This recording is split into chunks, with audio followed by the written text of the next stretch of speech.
Hi guys, അപ്പം നമ്മൾ ഇന്ന് ഉണ്ടാക്കാനായിട്ട് പോകുന്ന സ്പെഷ്യലായിട്ടുള്ള നെയ്മീൻ കറിയാണ്. ചെറിയ നെയ്മീനാട്ടോ എടുത്തിട്ടുള്ളത്. അപ്പം നമുക്ക് വെട്ടി കഴുകി നന്നായിട്ട് വൃത്തിയാക്കി വെച്ചിട്ടുണ്ട്.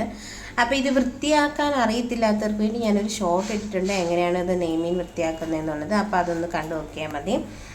അപ്പം ഇനി നമുക്ക് കറി വെക്കാനായിട്ട് തുടങ്ങാം. ആദ്യം നമ്മൾ കുറച്ച് വെള്ളം എടുത്തിട്ടുണ്ട്, അതിലിട്ട് നമ്മൾ പുളി ഇട്ട് കൊടുക്കുകയാണ്. അതൊന്ന് കുറച്ച് നേരം റെസ്റ്റ് ചെയ്യാനായിട്ട് വെക്കണം. അപ്പം നമ്മൾ വെളിച്ചെണ്ണ ഒഴിച്ചിട്ട് കൊടുക്കുക. ചട്ടിയൊക്കെ ചൂടായി കഴിയുമ്പോൾ വെളിച്ചെണ്ണ ഒഴിച്ച് കൊടുത്തു. എണ്ണ ചൂടായിട്ട് നമുക്ക് കടുക് ഇട്ട് കൊടുക്കാം. കടുക് പൊട്ടട്ടെ.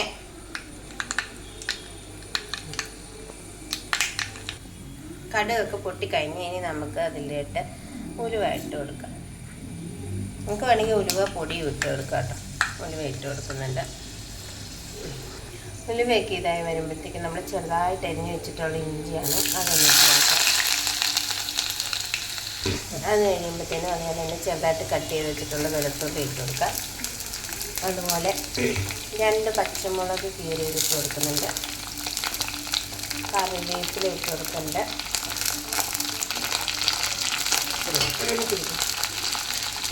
ഞാൻ കൊച്ചുള്ളിയാണ്, അത് ചെറിയതായിട്ടുള്ള അത് ഇട്ട് കൊടുക്കുന്നുണ്ട്. എന്നിട്ട് നമുക്ക് ഇതൊന്ന് ജസ്റ്റ് ഒന്ന് ഇളക്കി കൊടുക്കാം. ഇളക്കി കൊടുത്തിട്ടൊന്ന് സെറ്റായി വരട്ടെ. ഒത്തിരി വരണ്ട, എന്നാലും ഒന്ന് മൂത്ത് വരണം. അതുവരെ നമുക്ക് ഇതുപോലെ ഒന്ന് ഇളക്കി കൊടുത്തുകൊണ്ടേയിരിക്കും. മൂത്തിട്ടുണ്ട്. അപ്പം നമുക്കിനി അതിലിട്ട് കുറച്ച് മഞ്ഞൾ പൊടി ഇട്ട് കൊടുക്കുന്നുണ്ട്. ഒരു ലേശം മല്ലിപ്പൊടി ഇട്ട് കൊടുക്കാം. ഇനി നമുക്ക് ആവശ്യത്തിനായി ഇതിനുള്ള മുളക് പൊടി ഇട്ട് കൊടുക്കാം.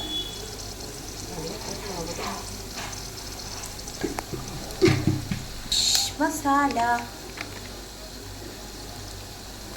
അത് ആവശ്യത്തിന് ഇട്ട് കൊടുക്കാം.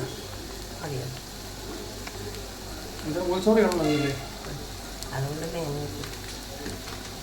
ഇതിനി എല്ലാം കൂടെ ഒന്ന് ഇളക്കി കൊടുക്കാം.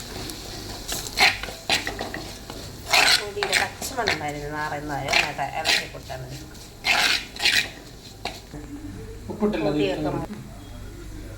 നമുക്കിനി അതിലോട്ട് നമ്മുടെ ഇത് കൂട്ടിട്ട് കൊടുക്കാം. അതിൻ്റെ കൂടെ ഉപ്പും കൂടി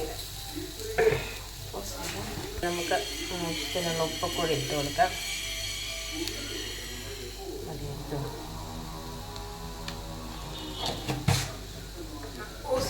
നല്ല തിളച്ച വെള്ളമാട്ടോ ഒഴിച്ച് കൊടുക്കുന്നത്.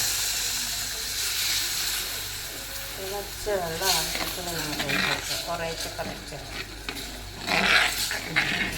അപ്പോൾ അത് നന്നായിട്ട് തിളച്ച് വരണം. അപ്പോഴത്തേക്കും നമുക്ക് മീനിൻ്റെ കഷ്ണങ്ങൾ ഇട്ട് കൊടുക്കാം. ഓരോന്നോരോന്നായിട്ട് പറക്കിയിട്ട് നമുക്കിട്ട് ഇട്ടിട്ടുണ്ട്.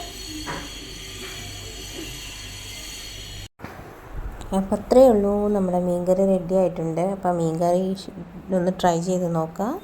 Thank you.